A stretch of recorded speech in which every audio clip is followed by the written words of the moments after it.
はい、皆さん、こんにちは。ネイチトラベラーアイアンウッドでございます。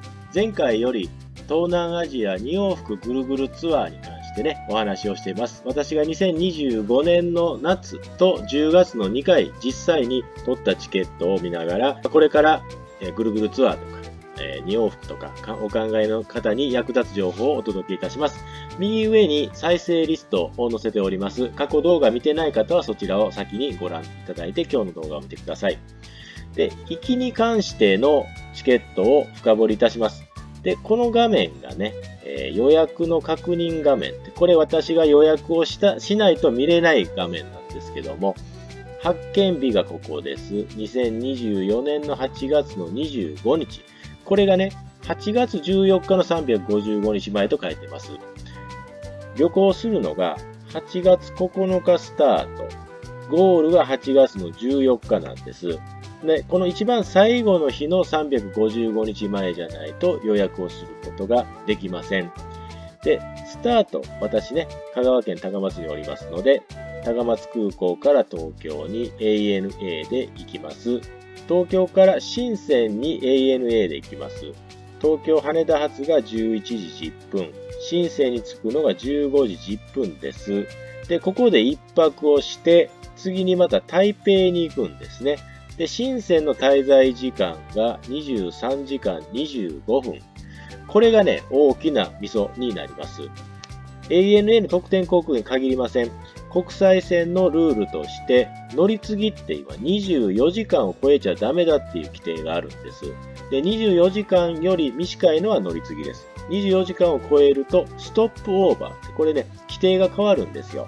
購入するチケットのいわゆる販売条件によってストップオーバー構いませんよとか、あるいは追加料金がいりますよとか、それからダメですよとか、いろんな規定があります。ANA 特典航空券に関しては、行き帰りね、どちらかで1回だけ認められています。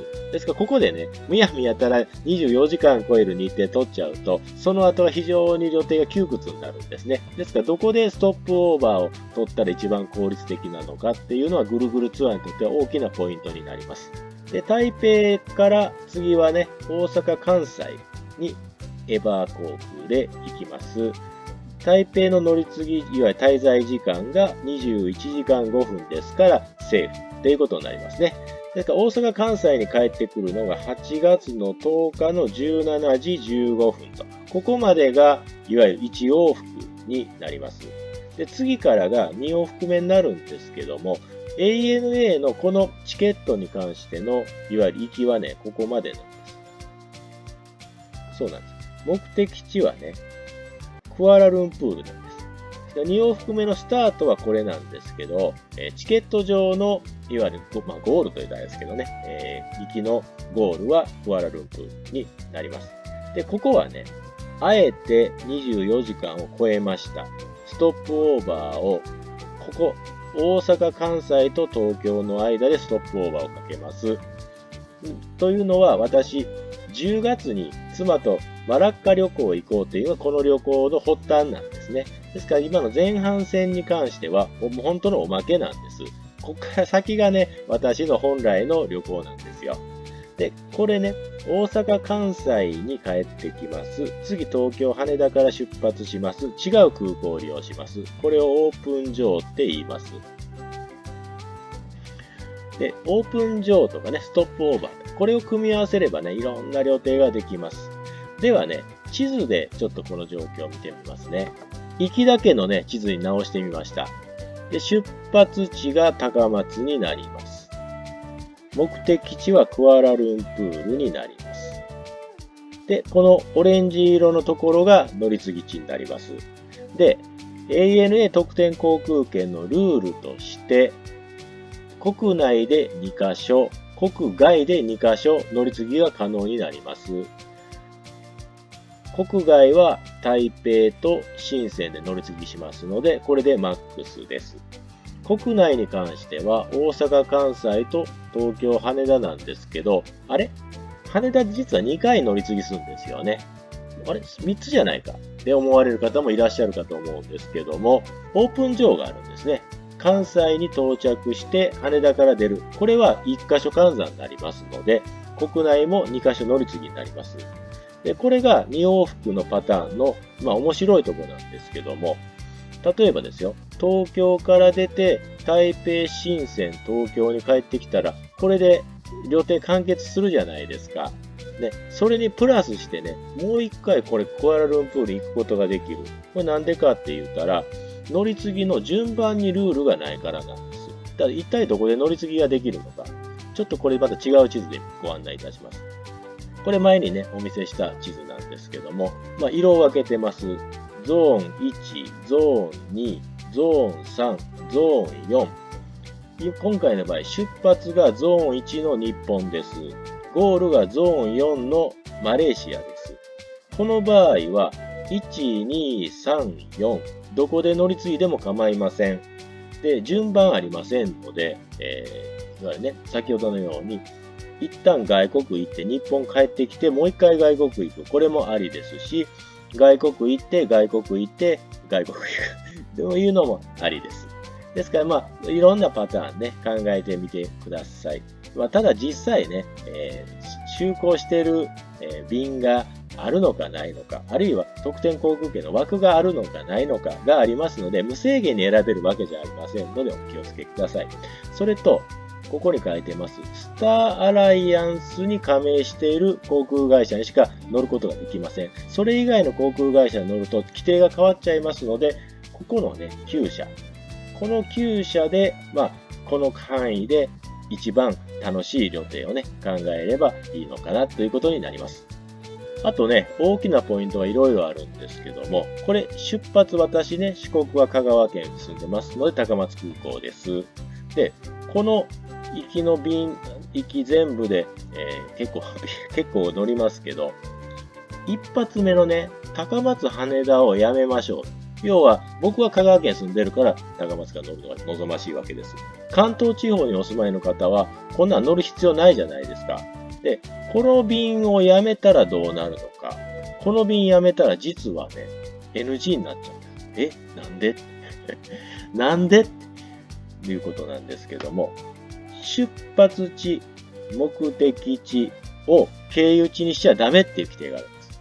ですから、出発地を東京にしちゃうと、東京じゃ乗り継ぎができなくなります。ですから、関東地方にお住まいの方は2パターン考えればいいです。1つは、乗り継ぎ地を東京以外のところ、例えば大阪、ね、関西にする。であれば OK です。でもね、東京の方が旅程組みやすいんですよね。そしたら東京を乗り継ぎ地にするんでしたら、一旦ね、自力でどこか地方、一番やっぱり大阪行きやすいと思いますけど、一旦大阪まで行って、大阪から飛行機に乗って東京に来るっていうのを一発目に絡ませないと、これ後ろ全部ダメになっちゃうんです。でしょ。これ非常にご注意ください。それともう一つですね。私が8月の25日に予約をかけました。これ本当はね、2日前倒しできるんです。一つはここですね。大阪・関西から東京をあえて翌日にしてるんです。これ同日でも乗り継ぎできるんですよ。それからもう一つ、クアラルンプールの、これは次回紹介しますけども、これもね、あえて翌日にしてます。これも同日で行けるんですけど、なんでこの2箇所を翌日にしたのかは、私はポンコツだからです。私はもう過去ね、何回もいわゆる失敗とか勘違いとかで落とし穴に落ちて何回も落ちてるんですよ。なのでそういったことがないようにするために、目的地はクアラルンプールですよと。日本でストップオーバーするんですよっていうことをこの予定の中に組み込んでおかないと、勘違いしてたね。僕実際これ8月に乗ろうと思ってるんじゃないんです。これ10月に変えたいんです。だから10月に予約を変更するときに勘違いしてたら変更できなくなっちゃうので、それが一番怖かったので、あえて、ここはストップオーバーに関しては24時間を超えるようにしましたし、目的地に関してもあえて24時間を超えるようにいたしました。それからもう一つですね。私が持ってたマイルが63,000持ってたら、これ実は全部ビジネス取れてました。持ってたマイルが少なかったので、片道ビジネス、片道エコノミーにしております。行きの方をエコノミーにした理由はね、いろいろあるんですけども、一つはね、これがやっぱり取りやすいんです。っていうのは、8月の9日の355日前から、ようやくの争奪戦は始まっているわけです。特にこの一発目ですね、日本からどこか外国へ行く路線に関して、誰かが狙ってたら、枠はね、そんなに多くないです。もう過去動画でね、何回もお見せしていますけども、ビジネスクラス1枠2枠あればいいとこでしょ。3、4枠あるところほとんどないんですよね。ですから、どなたか1人が私より先に取っちゃ終わりですから、この発見日を1日でもやっぱ前倒しにするっていうことは必要になります。ですから僕みたいなポンコツじゃないよっていう方は、ここをね、1日短縮、ここを1日短縮したら、同じチケットは8月の23日に取れてました。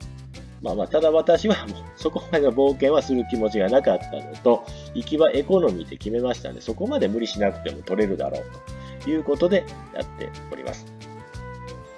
ではね、引き続き今度は帰りの便を次回ご案内いたします。来週の金曜日の19時にアップします。チャンネル登録していただいて、ぜひね、この話続きもご覧ください。